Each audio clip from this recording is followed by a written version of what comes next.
The 49ers just got a hugely underrated update. And I know I'm probably going to get a little bit of pushback for this, but I believe it with my heart. So I'm just going to speak the truth. Hit subscribe if you're looking for 49ers content like this. But let's get into starting with the question of the day. Mac Jones, of course. There are going to be teams who are interested in Mac Jones. Albert Breer today went out there and said the 49ers could get a day 2 pick in 2026 and possibly a conditional day 3 pick in 2027 draft for Mac Jones. Breer lists the Vikings, Dolphins, and Cardinals as teams who would be interested in trading for Mac Jones. So I'll just ask you the question pretty flat, like straight up. Would you trade Mac Jones, yes or no? And if yes, please also add in the comment, what would be the minimum? For me, the minimum is is a second round pick. I'll be more specific. A second round pick in the next upcoming draft. You have to get immediate draft capital that actually really impacts your team right away. Plus a future. And for me, it's a future 4th, a future 5th at the latest. Like, that's how I feel about it. I feel like teams put a lot of stock in quarterbacks. And a team is probably going to have to agree, and like say that they're going to pay Mac Jones and do a new contract or whatever. But like, if I'm the 49ers, dude, I want some like big value out of that because Brock Purdy's been injured every season, basically. Now, he didn't miss games in 23, but he was injured in 23. So he took his injury from 22 all the way through halfway through 2023. So, like, for me, man, I think it's great to have a good backup quarterback. I don't want to believe that Kyle Shanahan can just, like, take any guy off the street and turn him into a great quarterback. Do I believe Kyle Shanahan can do what he did with Darnold, do what he did with Jones, do what he did with, name a million guys, Matty Ice?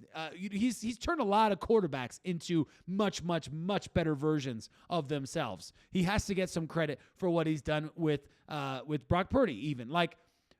But do I want the 49ers to just take anything? Heck no. I don't want the 49ers getting rid of a very, very good quarterback who won us a lot of games, who could be really, really important. So at the end of the season, obviously this is all off-season chat. We would not do anything right now. Trade deadline is already over, so it's not a concern for the rest of this season, just to clarify that. All right. Let me know what you guys think in the comments on that one. Let's talk about the news that I think some of you are going to hate on a little bit. Not hate on the news, but hate on my take on it. I believe this is hugely underrated, especially these last couple seasons, if anything, okay? Brock Purdy and Ricky Pearsall, both at practice today, both participants. This is huge. And I've got other stuff. We're going to talk about a really fascinating depth of target chart that was made. We're going to talk about Robert Saleh. We got other stuff to talk about in this episode. So if you're like, okay, you can skip ahead. That's fine. It's not going to hurt my feelings. But here's the thing. Brock Purdy and Ricky Pearsall, two guys coming back from injury. Brock Purdy comes back from injury, a few weeks in against the Jacksonville Jaguars, and boom, back out and out for a long time. So yes, I do believe this is hugely underrated news that Brock Purdy was back at practice today, that we heard nothing on Monday about injuries. That was the big one at first. And then now today, everything's back to normal. Presumably, life is back to the way it has always been. No designation whatsoever. That's huge, huge news to me. And that's after playing a full game, a 100% full game, okay? The same is true on a different scale in a different way for Ricky Pearsall. Ricky Pearsall's another guy who a lot of people have believed to be very injury prone. Now, Pearsall's got to go prove it. All right. So I'm not going to hate on anybody who feels like Pearsall is injury prone. I don't totally feel that way. I'm not there yet anyways. I'm not there yet, but I do understand where they're coming from.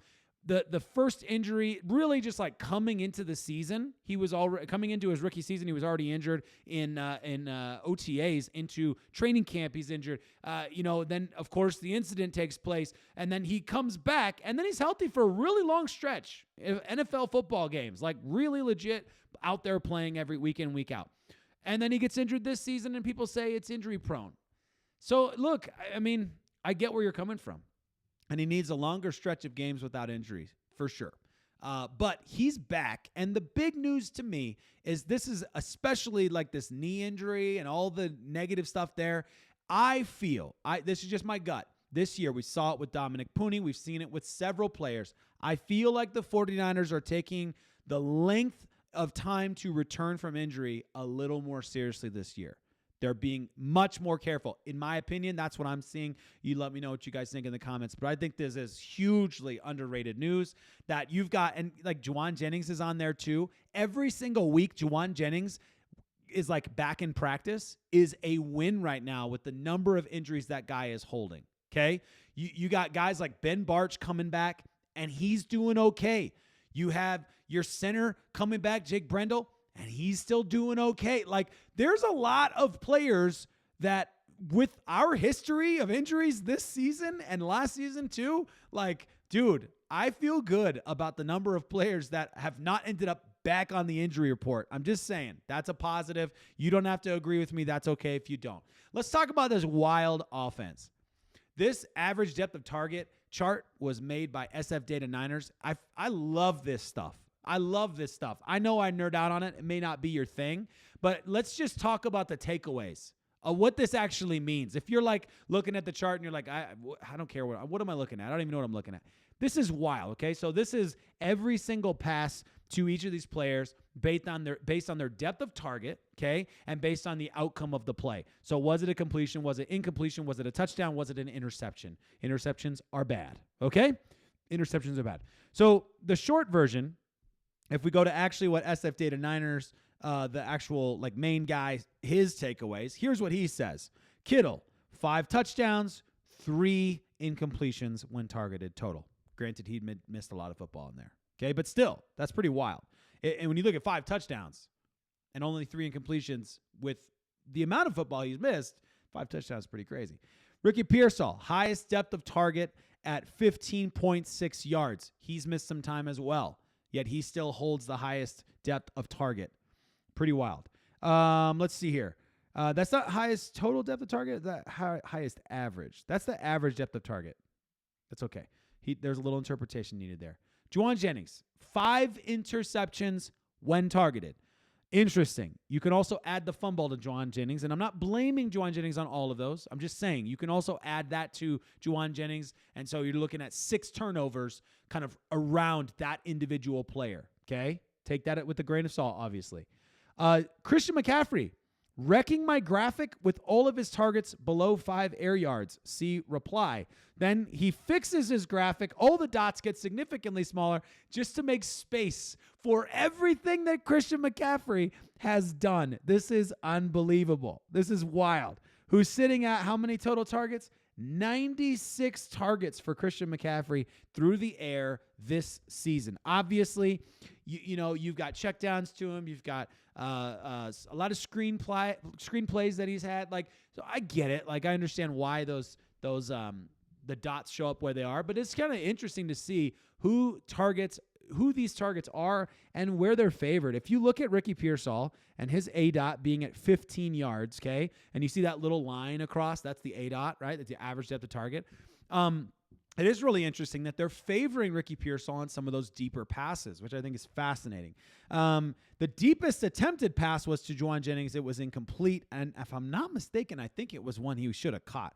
But that's just way back in my mind over there. While we're talking about Christian McCaffrey, by the way, yards from scrimmage leaders heading into week 12, Christian McCaffrey over Jonathan Taylor, over Bijan Robinson.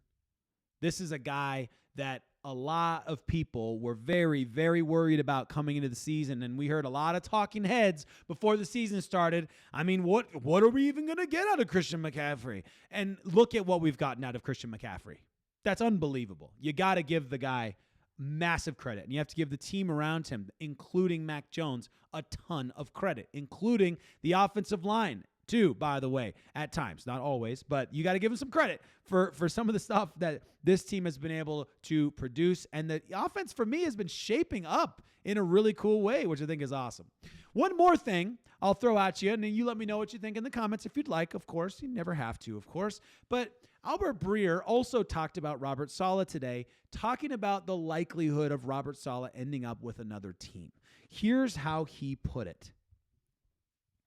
I think Saleh is at least going to elicit interest and may well land a head coaching job. He'll interview well. He's very close with a lot of Shanahan McVay tree offensive coaches, so finding a good OC won't be a chore, and he'll be able to energize a franchise that's fallen on hard times. I could see the Titans taking a long look at him, paired potentially with Mike McDaniel if he doesn't make it in Miami. Mike McCaffrey to run the offense, Mike McDaniel or Mike LaFleur. Yeah, anyway.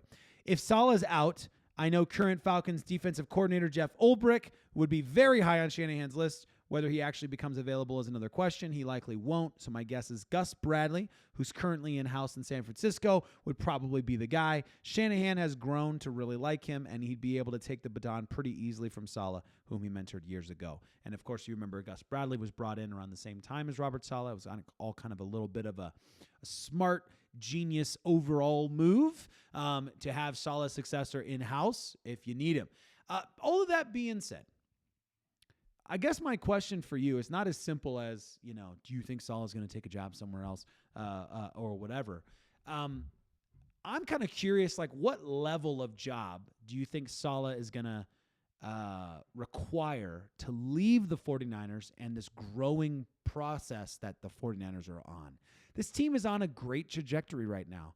When you get all of these guys like Fred Warner and Nick Bosa, Mykel Williams back, dude, you have to believe Robert Saleh is loving the fingerprint he's putting on this defense right now. So part of me feels like, dude, is he going to take a Tennessee Titans job?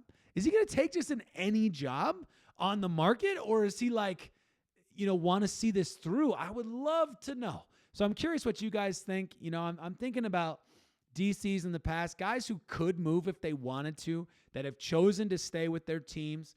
I think there will be a lot of other defensive-minded potential head coaches out there, guys like Vance Joseph, for example, from the Denver Broncos. He's going to get another shot at that head coaching gig, I think, at the end of this season.